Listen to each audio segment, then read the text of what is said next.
Welcome back to another edition of the Washington Nationals here on OOTP 27. And as you can see, it is July 28th, which means that we are approaching the trade deadline here in 2034. Currently sitting at 69-35 on the season, playing good ball heading into the deadline here. As you can see, we just swept Atlanta, took 2 out of 3 from Arizona, and then took the first game of this Baltimore set here. And now it is time to look at what we're actually going to do here at the deadline. And I think the most obvious one is acquire a lefty reliever. That is 100% what we want to add on here. Alcia, I think, is just more suited to be like a long relief type role. Long relief, middle relief type role rather than in a high leverage stopper role.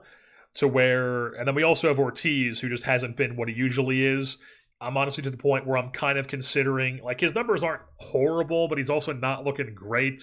So I'm kind of considering if we can acquire 2 really solid lefties, kind of just removing him from the 40-man and seeing if anybody claims him, and if not, just forcing him down to the minor leagues, because he's just not really getting it done, and neither is Alcia, and we need lefties.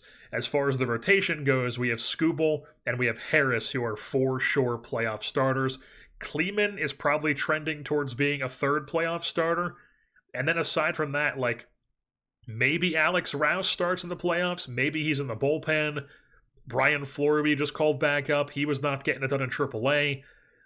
Josh Yorkin, definitely not a guy we trust to start in the playoffs. So, like, maybe acquiring a starter and a couple lefty relievers is not the worst course of action. Like a true 3rd, pushing Kleeman down to like the 4th in the playoffs.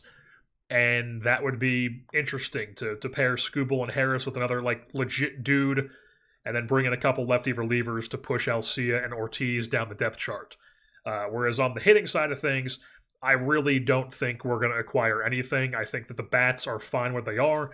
We have enough depth in the minor leagues to where there's no one out there who's going to like move the needle for me as much as I would want it to. There's no like obvious opening. So we're just going to keep what we have in the hitting. If somebody gets hurt, we'll have the replacement come up to the minor leagues. But pitching is definitely what we are going to focus on here. So bring in a 3rd starter to pair with Skubal and Harris, and then some lefty relievers. That is our goal. And if we take a look at the trade block here, let's just start off with pitchers and sort by lefties. Justin Robolewski. That's a starter who's very expensive and not expiring, so not somebody we're looking to acquire. If he was on the same timeline as that expire in 2035, maybe, but he is not. Andrew Abbott is on that timeline. It's also a team option next season, so we could just decide not to keep him if we bring him in. He's had some really good seasons previously in Cincinnati, too, which is interesting because he's an extreme fly ball guy pitching in Cincinnati. That seems like a recipe for disaster. And that is what's getting him this year with a 1.7 home runs per 9. The other numbers really aren't that different. It's basically the same BABIP. Walk numbers, or he's had walk numbers like that before. Same with the strikeout numbers. The K minus walk is the same. The whip is the same. He's just getting taken deep this year, more so than in previous years. So he could be a guy who ticks up if we pick him up. The Reds are bad. The Reds are not good. They're 50-54. So they're definitely a team that we could look to poach from here. Shane McClanahan. Expensive and not on the same timeline as us. Jordan Gottesman, lefty, who is an expiring contract at a Northeastern. Big fan of that. Don't love that he only has 50. I mean, 50 stuff, 45 movement, 50 control is not really what we're looking for here. He also doesn't really have a track record of ever being that great. I guess the past couple seasons in the bullpen, he was pretty good for them. But now as a starter, not really getting it done. Yeah, probably not him. But I mean, we're looking for lefty relievers here. So Gottesman could go to the bullpen. Abbott could be a lefty reliever or a lefty starter. If I pick up Abbott, I think I would want him to be more of a starter. But what about any other lefty relievers here? So, like, Gottesman's definitely an option as a lefty reliever. Drew Rom is hurt. DeSanto, not really interesting. DJ Hers, not really interesting. I mean, I guess Hers is a little interesting, but not much, really. Kyle Carr, no. I looked at Kai Bush, right? Yeah, not interesting. Shane Drohan, maybe, not really. Justin Steele's wrecked. Ethan Small, I've looked at before. He's not anything great. Jordan Wicks, no.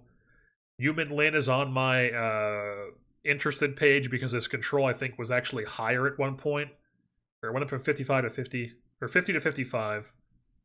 50 to 55. So I guess it was always 55. So yeah, Yumin Lin's been on my radar because of that control. So maybe, but probably not, because he seems like a guy who would tick down in the bullpen. Usually these like low stuff, high control guys, he'll be like a 40 in the bullpen. Luzardo, not interesting. And then we got a bunch of 40s. So like the lefties are just not there on the block. What about like just any sort of starter? Carmen Majinski, not on our time. Or no, he technically is, but like he would also pitch. He would definitely pitch 180 innings. I mean, I guess maybe he wouldn't. What was he doing for us? I mean, yeah, he mostly was hurt for us when he was here, so I guess I can't really fully count that. But he's never pitched 180 innings in his career. So maybe we would be able to do that. Maybe we would be able to get Majinski in here, get him for another season next year. Doesn't meet the vesting option. And we've got him to pair with Harris and Skubal. What is Seattle looking like? They're not hot. They're not good. They could definitely look to trade somebody like that. Who is this Tanaka guy? Expiring contract. Not really great percentile rankings. Yeah, he's interesting, but not interesting enough. Taj Bradley's not really great and expensive. Pepio, maybe? As an expiring? I think Pepio and Majinski are probably the most interesting ones so far. Robleski, we already saw, is expensive. LaGrange, probably not. Braxton Ashcraft, maybe, but probably not. Cam Schlittler, he has had some really good seasons in New York. I don't really know how, because his profile doesn't really look that great. I guess he's had some minuses, but I mean, he was having these minuses while pitching well.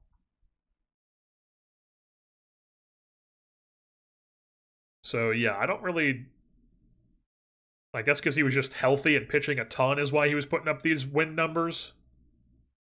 But I mean, yeah, he was really good in New York for a long time, and now here in Arizona, the home runs have ticked up, and that's really what's been killing him this season. I don't know, maybe Schlittler just because it'd be fun to get Cam Schlittler, even though he's not three fastballs in this game for whatever reason, and he throws a changeup which he does not throw in real life.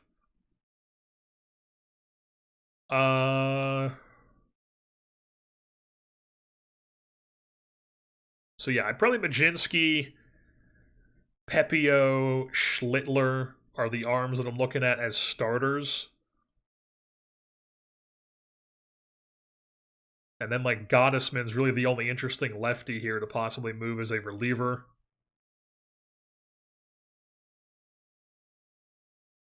Yeah, I don't really see anything else that's really standing out to me.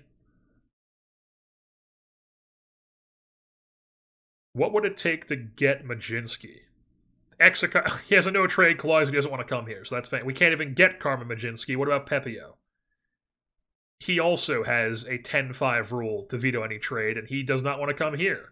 So I guess that leaves Cam Schlittler, who is an expiring contract, not having his best year, but he's had good years previously. Before we make a move on Cam Schlittler here, what we should do, and of course, right when we're trying to trade these guys, Josh Springer is out for 4 to 5 weeks with a strained hamstring. I was going to be like, what we should do is shop Josh Springer around and see what we can get for him. And this is with his value probably tanked a bit because he's hurt. Yeah, I mean, Schlittler pops up for him. Ben Blair. I mean, he's whatever. We got like some reliever guys that aren't going to fill in. A hurt reliever that's not going to fill in. Just like a fake 70 potential. No. He's an interesting lefty, but I don't really think I would want to trade Springer for him. Slawinski might be somebody we could like backtrack on and see if we can maybe turn him. I mean, he's got no movement is the thing, but he does have good control. Maybe. He could be interesting, but we are trying to bring in a lefty to be like a dude for us in the back end of the bullpen, and I'm not really sure if that profile would play for that. No.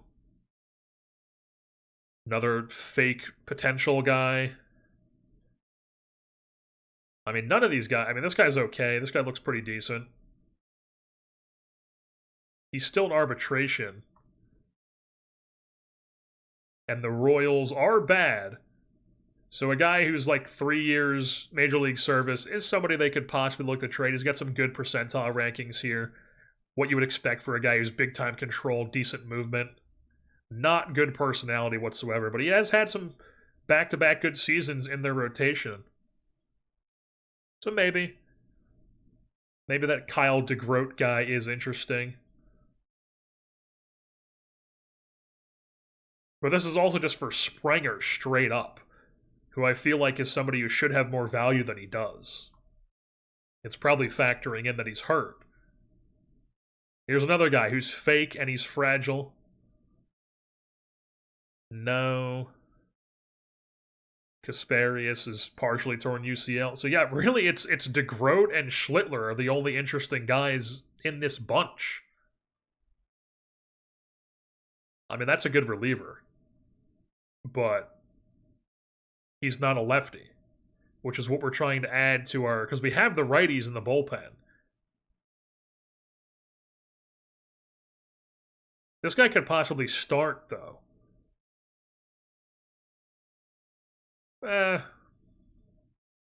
We'll see. We'll see. What does Miguel Fonseca get us?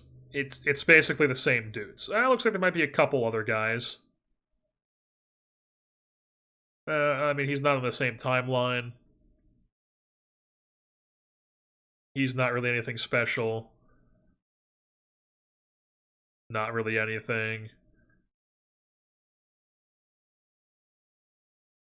Not really anything. The White Sox are good, though, aren't they? Yeah, they're the best team in the American League. They're not going to be trying to give us somebody who's like one of the reasons why. I mean, they're extending this guy. No, I'm not going to trade for that guy. Joey Volchko, also another guy who's probably why they're pitching well this season, playing well. A lot of injured guys on the Cubs. Not really trying to pick up any of that.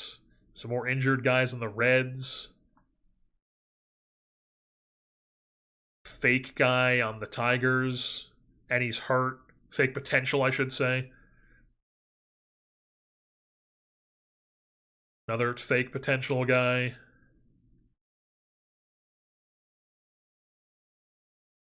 Yeah, it's still DeGroat and Schlittler, it looks like. So yeah, I mean, it's slim pickings out there. Like, I know I talked about trading Fonseca and Springer, but like, it just doesn't seem like those guys are going to really get us any sort of really good value. Like, if I was going to trade those guys, I was going to trade them for something that's like a real needle mover.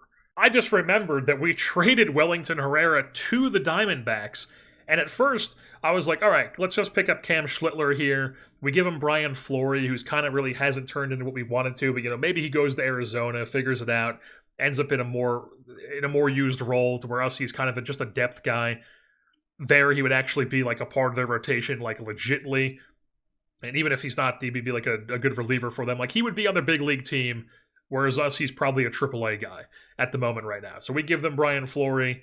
And I was like, all right, Brian Fleury for Cam Schlittler to be in the rotation, who's had some previously good seasons, whatever. But then I remembered that we traded them Wellington Herrera. So what if we give them Brian Fleury, and then we also give them Schlittler? We get Schlittler, and we get Wellington Herrera, who is pitching well for them as their closer. He comes in, goes right back into that lefty stopper role for us. and then we're able to call up Prelip maybe, be that other lefty, or maybe we trade for the guy from the Yankees. I think that's what we're going to do here. So Wellington Herrera and Cam Schlittler, I think this is fine for value-wise. We're giving them a starter. They're giving us a starter who's having a down year, plus a reliever.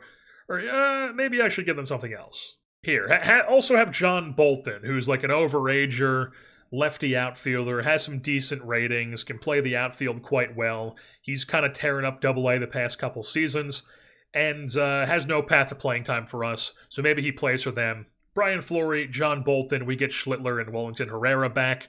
Let's do it. And then I've already looked at the Gottesman guy. We are going to go ahead and trade Jose Godoy for him.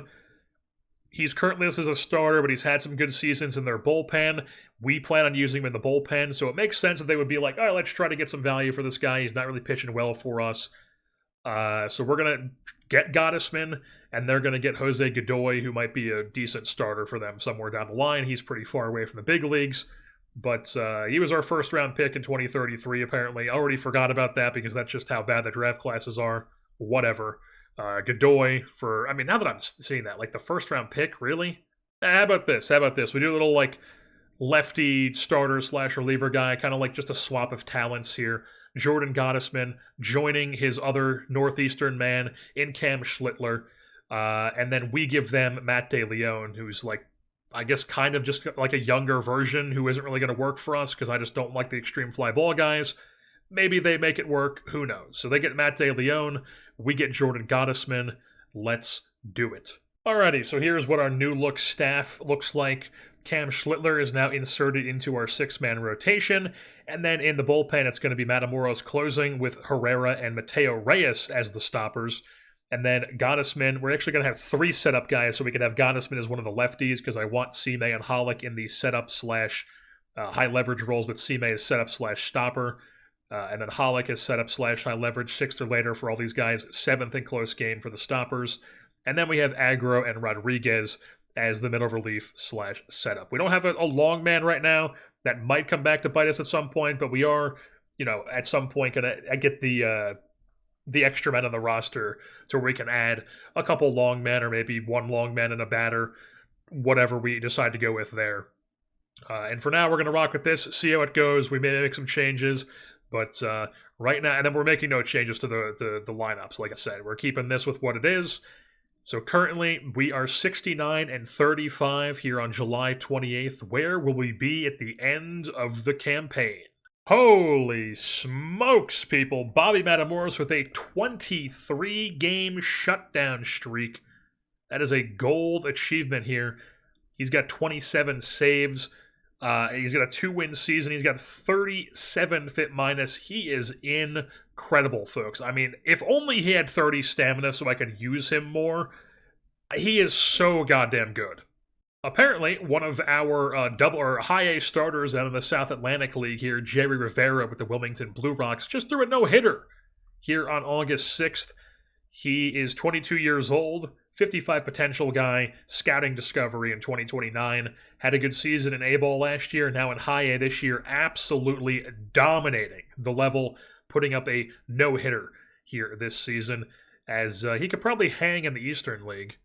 45, yeah, we'll probably let him cook the whole season in high A, probably win the MVP down there, and then be in double A to start next season.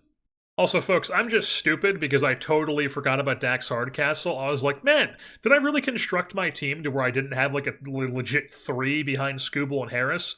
Because I just totally forgot. Dax Hardcastle, who's now on a rehab assignment, he'll be back. So Cam Schlittler and these other guys are competing for that 4th spot. So we basically just add another guy to hopefully help us the rest of the season and possibly compete for that 4th starter spot for the playoffs. But Dax Hardcastle will be back here soonish, as he's currently just now starting his rehab assignment, coming back from a sore elbow, which he's had a bunch of times in his career, which is crazy. Folks, Cam Schlittler has come over to the Washington Nationals, and he must feel at home here with his Northeastern buddy that we brought over at the deadline as well, because he has been phenomenal since coming over here. This is his most recent start, 7-0 win over Cleveland. The offense pops off. Jerry Harris, Feliz doubles. Even Ronnie Cruz hits a home run. But Schlittler goes 6 2/3, 2 hits, no runs, 1 walk, and 6 Ks, getting the W. He is currently on our Who's Hot page, and since coming over, he's gotten 4 starts with a 1.38 ERA and a 2.79 FIP. We look at his game logs here. These are his 4 starts with us.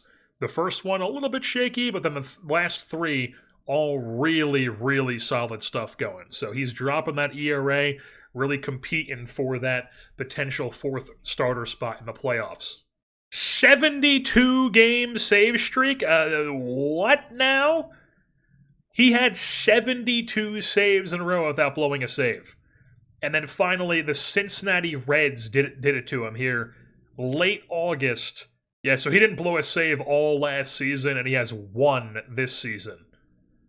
That is crazy. And then he had 32 saves last year, and it looks like it probably ranged over into 2032 too. So that's a crazy run of no blown saves. Holy shnikes, folks. 54-game on-base streak from Jerry Harris has come to an end here on September 12th, 2034.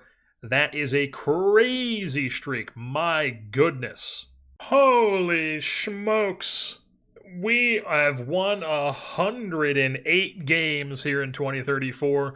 Absolutely running away with the National League East Division. 20 games in front of the New York Metropolitans. They were in second place with an 88-win season, but we won 108. Take a look at our expanded standings. That is a plus 277 Pythagorean, or we were right on the nail with our Pythagorean, plus 277 run differential is what I meant to say. 7-3 in our last 10. I mean, just a phenomenal baseball club here this season.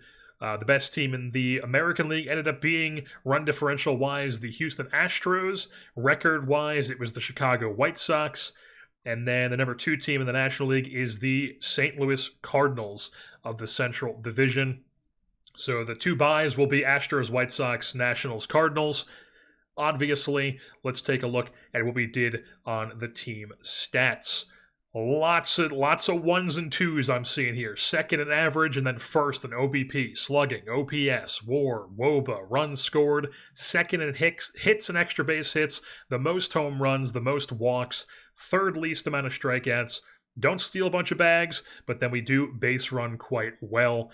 And then on the pitching side of things, the best overall ERA, the second best starters ERA, the best bullpen ERA, the least amount of runs allowed, comboed with the most runs scored, the first in wins above replacement, as well as hits allowed, opponent's average, BABIP, home runs allowed, second in base on balls, 5th in strikeouts, first in defensive efficiency, 5th in zone rating, and 9th in errors. Really, really incredibly good ball club we've got here in Washington, D.C., as that is now back-to-back seasons of 100 wins. We won 107 games last year, won the World Series, and now it's 108 wins this season, topping last year's win total. What shall we do in the postseason? Well, that's obviously to be decided.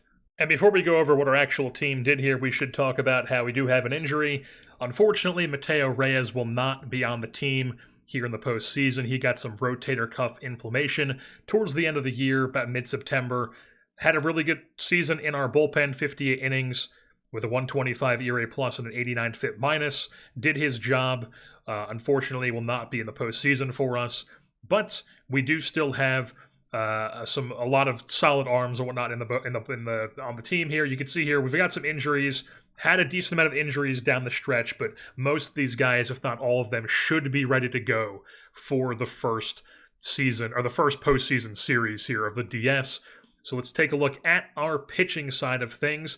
Right now we have it set up with the postseason roster here, but we'll sort by innings pitched. Cam Schlittler ended up being really, really solid for us through 10 starts coming over from Arizona, and he won himself a rotation job. So he is our 4th starter here heading into the playoffs.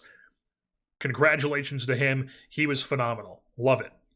Eric Kleeman, unfortunately, had a really good season in the rotation, but, wasn't too great with the ERA, did have a good FIP, but he was the odd man out for me. So he's the 5th guy for us. He's going to be in the bullpen, but a really good overall regular season for him with a 3-win year.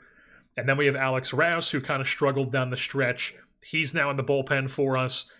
Jordan Gottesman, why is he listed as a starter? Jordan Gottesman ended up being a really solid lefty reliever for us with a 2.42 ERA plus and an 84 FIP minus through 26 and 2/3 innings. He is our lefty setup man heading into the playoffs. And then Jerry Harris ended up putting together not a great rotation, not a great pitching season, 23 starts. Did put up a 2-win year, above league average ERA plus or better than league average ERA plus and FIP minus. But, it could have been better. But then he did have a 6-win season when it came to the bat, which we will get into a little bit later on in the episode. And then Tarek Skubal, unfortunately, had another season with an injury. Only had 22 starts. He missed a good amount of time with elbow inflammation. And then he had a little bit of a nagging thing while on a rehab assignment, but he will be ready to go, strained back. He'll be ready to go for the first game of the postseason, because right now he is our number 1 guy, and then Dax Hardcastle is behind him as the number 2 starter. He put up 20 starts for us, would have had a much better year if he did not get hurt, but he is healthy and ready to go here for the playoffs. He was rocking and rolling throughout September for us. And then we have Miguel Cime Jr., who put together a 2-win year.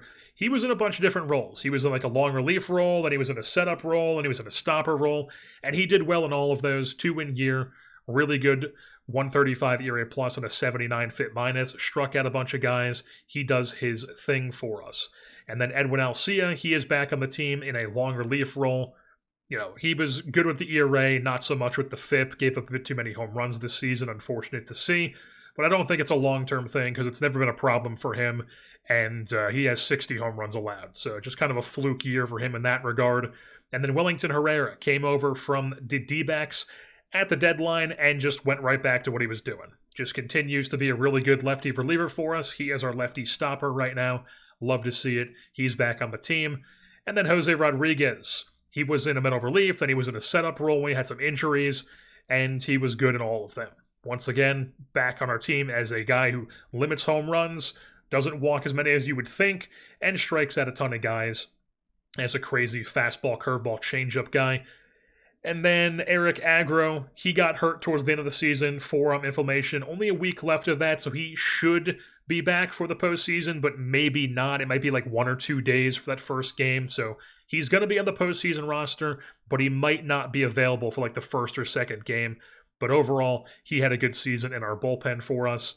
And then Bobby Matamoros, unfortunately, got hurt at the end, so Evan Hollick was serving as the closer for a bit.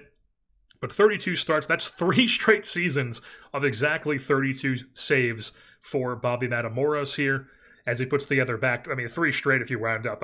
3 wins of the year. So just 4 incredible years for Bobby Matamoros here at the back end of our bullpen. And then only 3 days left on his injury, so he will absolutely be ready to go for the postseason. And then, like I said, Evan Hollick, down to being a 1-inning guy now, but he is elite, does not walk people at all, strikes out a ton of guys, doesn't give up home runs. Unfortunately, is a single-inning guy, but he is there for a reason, and he is doing his job.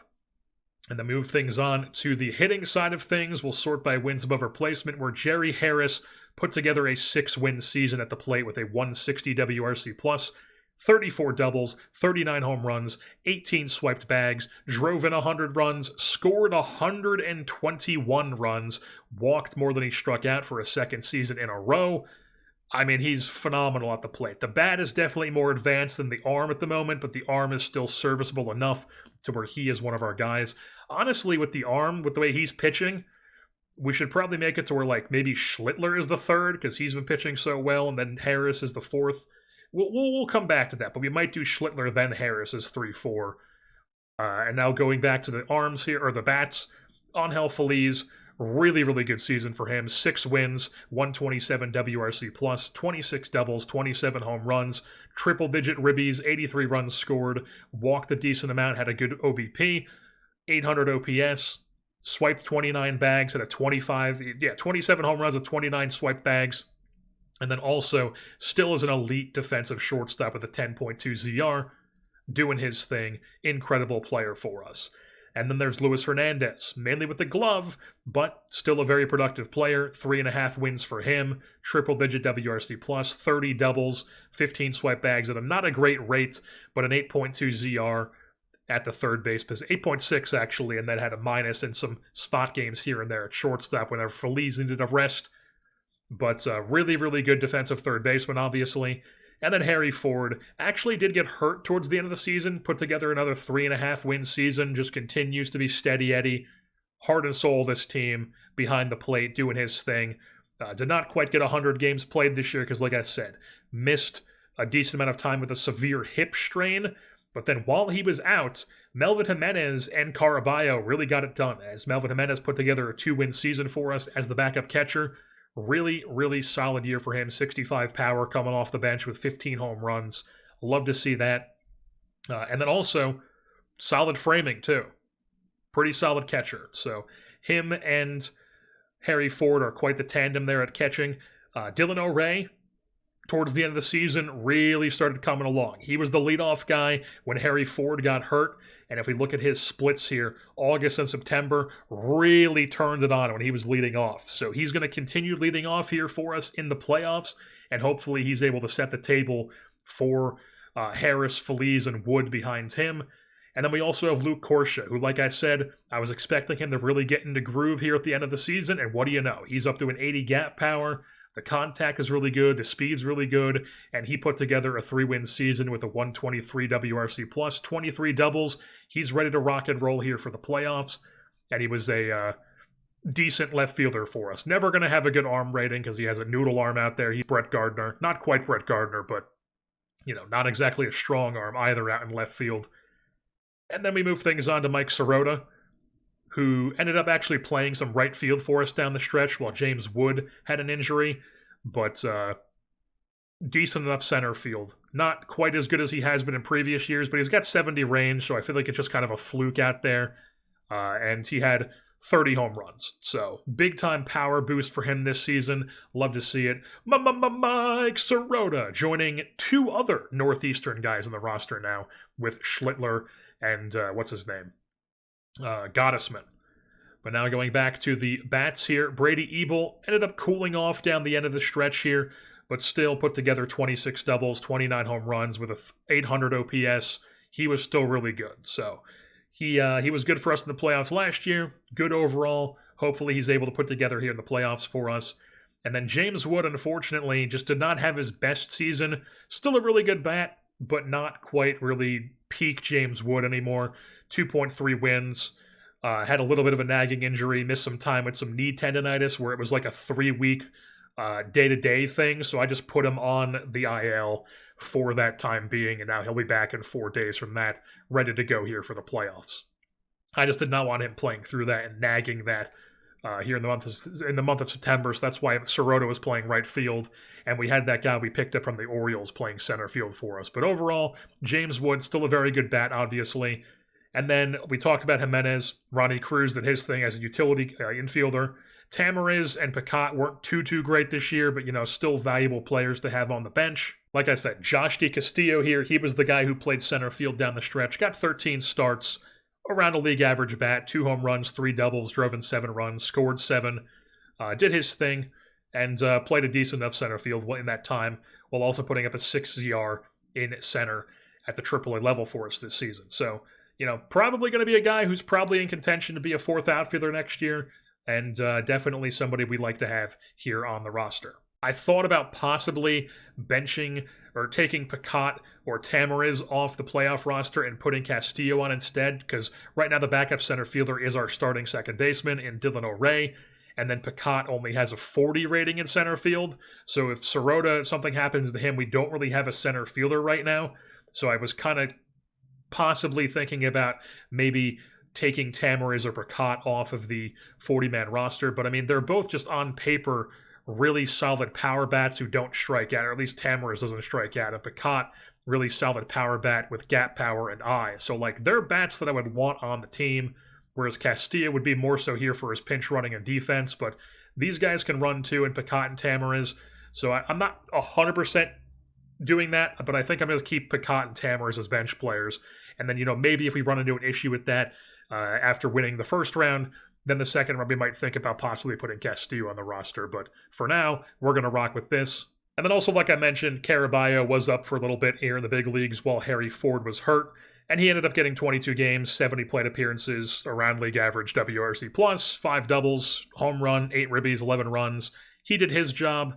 He's not as good of a framer as the other guys, but, he's good enough to be like a backup catcher for sure.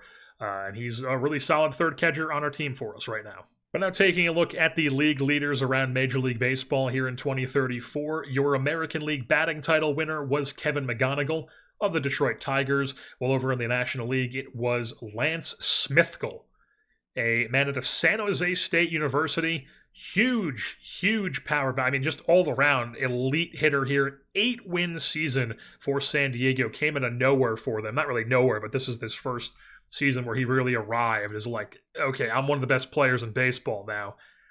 Righty-lefty guy, weird profile there. Former 5th round pick, or 5th overall pick. As, once again, one of these guys who probably is better served to be right fielder, but, 65 range, he could probably hack it in center field. Maybe he plays there more next season, gets a better ZR there, but overall, this guy's just incredible. Wins the batting title here at San Diego. Home run king, Quinn Holm doing his thing with his probably way over 80 power when it comes to his power tool. 59 home runs. I mean, he is 28 years old, and he has a career 314 home runs. That is crazy here at the Texas Rangers. And then over in the National League, the leader was Alfonso Garcia, the 80 power guy from the D-backs, as they were not a good team this year. Smithkill's on this list. Jerry Harris is on this list. And then we move things on to the wins above replacement, where Smithkill led the National League, McGonigal led the American League. Both Harris and Feliz here are in the top 7 with 6.4, both of them respectively. Ellie De La Cruz swiped 60 bags yet again. I mean, he just swipes a ton of bags. He's incredible. Another 7-win season for him. He now has 683 career stolen bases, 333 career home runs. Crazy good player. And still putting up decent ZRs at shortstop, so not quite getting moved off the third base quite yet, but it might be coming at some point. And then moving things on to the rest of the league leaders here. Third in OPS was Jerry Harris behind Smithkill and McGonigal. We also have Jerry Harris 5th in hits. He's 2nd in runs scored. McGonigal led the league in doubles with 47. With triples leader was Soo-Sung Lee of the Baltimore Orioles. Crazy Korean player they've got. Put together a 3-win season last year, 1.5-win season this year. But really good slap hitter. Doesn't really have a position though. And then we move things on to total bases. The league leader was Jerry Harris in the National League, while the American League leader was Kevin McGonigal. OBP, Jerry Harris on that list. He's also on the slugging percentage. Base on balls for counting stats, Jerry Harris. James Wood on both of those. ISO, Jerry Harris. OPS plus, Jerry Harris. WPA, Jerry Harris. Weighted OBP, or AROBA rather, Jerry Harris. Then we move things on to the pitching side of things, where your ERA leader was Jerry Pope of the St. Louis Cardinals. Looks like DeCara wasn't on this list for them this year, but Jerry Pope in the National League. And then over in the American League, it was Cody Thomas, who is the two-way guy, their first baseman. So he was not as good offensively, but really good pitching this season. So both of these guys, between him and Harris, they can't really figure out both at the same time. They have to do one or the other. Or I guess last year, Thomas pitched well both, and then he won MVP. So, that's what happens when you win MVP, or when you're a two-way player, you put together both sides, you win MVP. But not quite as good of a year for Thomas, but still really solid, leading the American League in ERA. Wins leader, Taj Bradley, then Jerry Harris. The wins above replacement, Danny Wilson of the Dodgers in the American League, while the National League leader was Garrett Crochet at 35 years old here at the Mets. Still doing it over there. Saves leader, Pittsburgh's guy. Innings pitched leader. No one gets the 200, but a guy in Colorado had 196 innings pitched. You also have any other nationals? Miguel Sime with the second most holds, 21 on the season. Ben Gardenhire with the most shutdowns in Major League Baseball. and no more Nationals players showed up. On the fielding side of things, we've got Brady Ebel with like total chances, putouts, Feliz with the second most assists. We have Ford showing up all over the place in the defensive catching side of things, 5th in runners thrown out percentage, and then the best catcher's ERA. 3.0 for him. The second lowest was Kyle Teel with the White Sox with a 3.23. Not quite a framer, but still an elite catcher nonetheless for Harry Ford. Any streaks that are notable here? Scoring streak, Jerry Harris still going on for that, 8 straight games. Or no, never mind. If it's an asterisk, it's still going. So it's not still going for him. RBI streak, Luke Corsia had 7 straight games. Bobby Matamoros had 72 games in a row with a save, or 72 saves in a row. We saw that. Look how much higher he is than Durant. I mean, that is crazy. And then apparently Yorkin and Skubal both won a bunch of games in a row. Yorkin was not good whatsoever, but I guess just got lucky and got a bunch of counting wins to really show you how much that number really means. Undefeated streak, Skubal had 21 in a row. Matamoros had 23 straight shutdowns. Harris had 54 games. On base streak, which is way above the second guy. Corsia had 6 straight extra base hits. Matamoros, 18 games for scoreless. Dylan O'Ray, 7 consecutive hits. Yoder, 8 straight batters struck out. And those are all the players on the streaks for us. So now taking a look at the playoff coverage here. Your wild card round, or your buys are going to be the Nationals and the Cardinals, obviously, in the National League. And then the Mets, Brewers, Cubs, and Dodgers are your wild card teams. Well, over on the American League side of things, you've got the White Sox and the Astros as your bye teams. And then the Blue Jays, Twins, Mariners, and Orioles are your wild card teams. We shall see who we're going to play in the NLDS next time.